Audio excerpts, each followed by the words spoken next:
Good morning. I'm Maria Simpson, and this is a lecture for a course in Communication and Conflict for the program in Negotiation, Conflict Resolution, and Peace Building at Cal State University, Dominguez Hills. We'll focus today on the nature of public disputes, sometimes called community conflicts, and how they differ from other kinds of conflicts and what unique processes are required to resolve them. I'll also be reviewing concepts from our previous work this semester to show how the work in this new section relates to ideas that were discussed in previous sections of the course. First, let's take a look at the different kinds of disputes we've talked about so far. The first was interpersonal disputes, and according to our first text, Communication, Conflict, and the Management of Difference, relational or interpersonal conflict is caused by behavior that is inappropriate to the relationship. Relational conflict is marked by 4 attributes: strong emotions, misperception or stereotypes, what we've been calling attribution bias, poor communication or miscommunication, and repetitive negative behavior. We can also say that in general, if one or the other of the people in an interpersonal dispute is removed from the dispute, then the dispute just goes away because that dispute is about that relationship between those specific people at that particular time and in that particular stage of their relationship. We then talked about organizational conflict. In this case, conflict is generated by an organizational policy or process that doesn't work. For example, a human resources policy about promotions might affect different groups of employees unfairly. If people challenge the policy and a conflict develops, it is the unfair policy that generated the conflict, not the relationship among employees. If someone engaged in the conflict leaves the situation, unlike in an interpersonal conflict, the conflict will continue because the conflict is not about the relationship, but about the policy. Changing the people will not change the source of the conflict. Burke, in his article on organizational conflict, proposes 4 types of organizational conflict. First, there is the personal level. People can certainly not get along with each other in organizations, and they can certainly have interpersonal disagreements. That doesn't mean, though, that the conflict is primarily interpersonal. If it's caused by a policy or process that doesn't work, then the conflict is still organizational. Second, an organizational conflict may be caused by a lack of fit between an individual and the organization. In the publication called Is This a Good Fit?, the description of organizational cultures and how different personalities will fit successfully into each one of those cultures is discussed at some length. So the concept of fit is very important to understanding organizational conflict. A third type of organizational conflict occurs when there is a shift from people collaborating with each other to people competing with each other. That kind of shift can result from changes in compensation packages, redefined sales goals, or other changes in policy that affect people's interactions. The fourth level of conflict is organizational change, such as occurs when a company is bought by another company and the two very different organizational cultures have to be merged, as well as their business processes. Often, the result isn't a merger at all.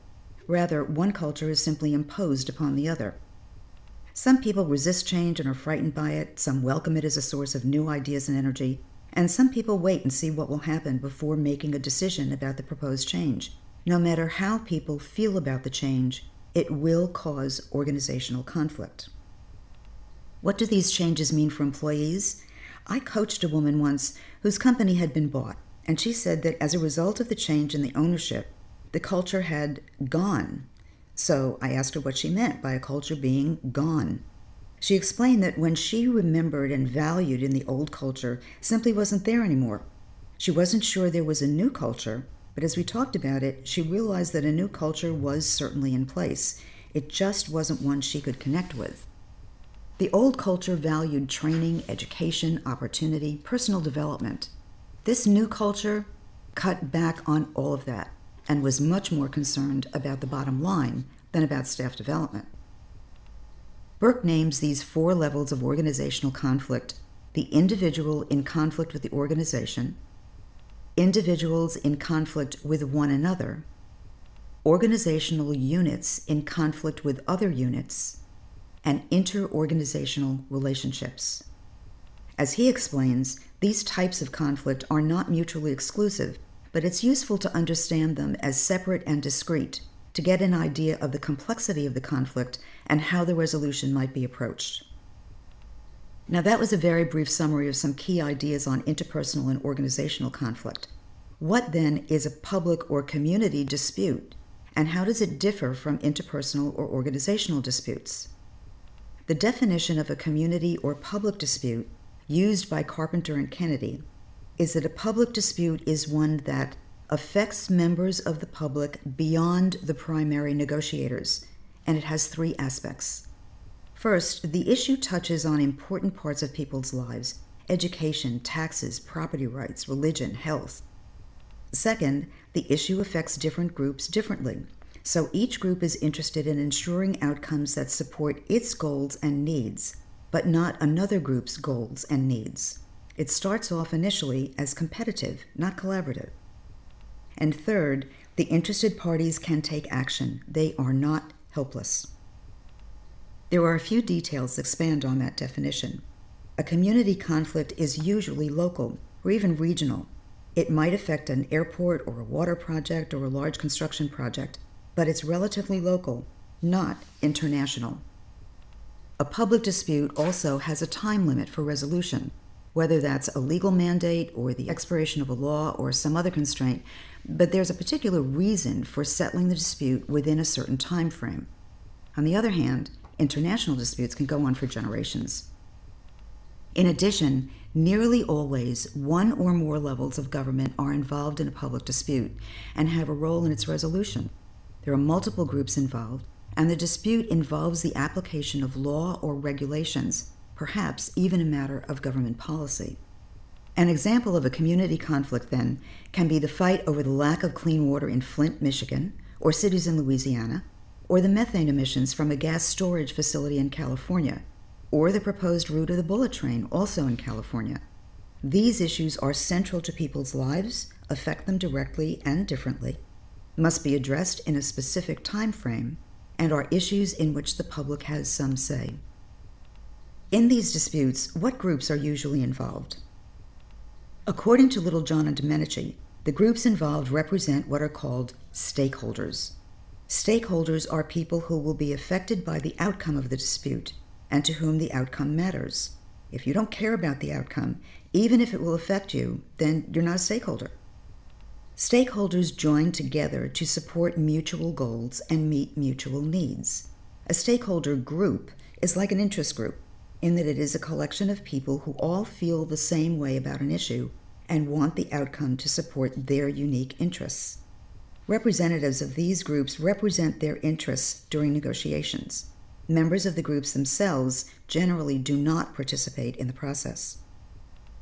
Other stakeholder groups are competing for both resources and satisfactory outcomes on the same issues, but they don't always compete. When different stakeholder groups organize around the same interest, they become what is called an affinity group. And affinity groups cooperate, not compete. The interest groups or stakeholder groups also make up what is called stakeholder systems. Littlejohn and Domenici define affinity groups as one kind of a stakeholder system of several groups that are held together by a common interest, and people can be members of more than one of those interest groups. Littlejohn and Domenici also define another kind of stakeholder system called stakeholder circles. If these circles are drawn, they look like the ripples out from the center of a pond after a stone has been tossed into the water. These circles represent degrees of involvement or interest in the primary dispute. The inner circle is most highly involved, and each circle gets less and less involved as it gets farther from the center.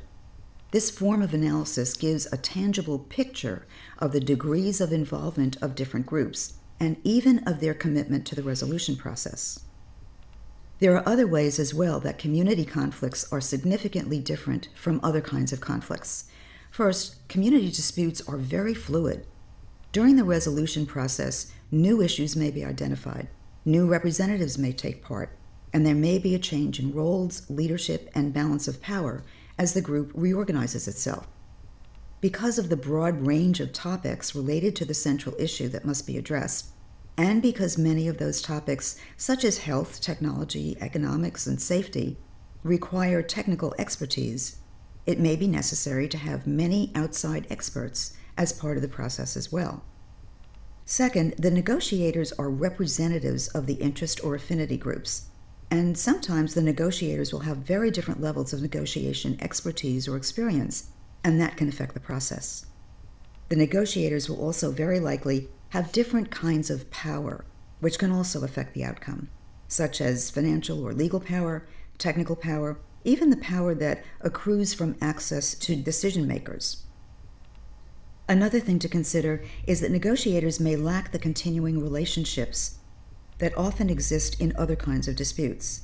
Participants in the resolution process may never even have met each other before, even though they may have worked in the same interest area, so they may not have a past history of cooperating, and they may not want a relationship in the future either. So trying to build that relationship as we do in interpersonal disputes may not be of particular importance to them at all. Also, because of this lack of prior relationship, attribution bias or stereotyping may interfere with the resolution process and may even stop it altogether. It may be necessary to explore those biases at the beginning of the resolution process so that misperceptions are identified and addressed, and greater understanding can help the process along. In addition to the fluidity of the process and the influence of the negotiators, a third difference that sets community conflicts apart from others is that there may be government regulations and rules that affect the discussion. The possibilities for resolution may be limited and possibly frustrated by regulations or requirements that must be considered in the resolution. Last and perhaps most important of the differences between a community dispute and other kinds of disputes is that they are primarily value-based conflicts and even moral conflicts. Value conflicts are based on very different ways of life, ideology, or religion that define what is important to people. A moral conflict involves a whole philosophy of life, and neither values nor morals are easily given up or negotiated away as part of a resolution process. These are the hardest conflicts to address because the underlying issues are so basic to the philosophies of the groups and the definition of the conflict.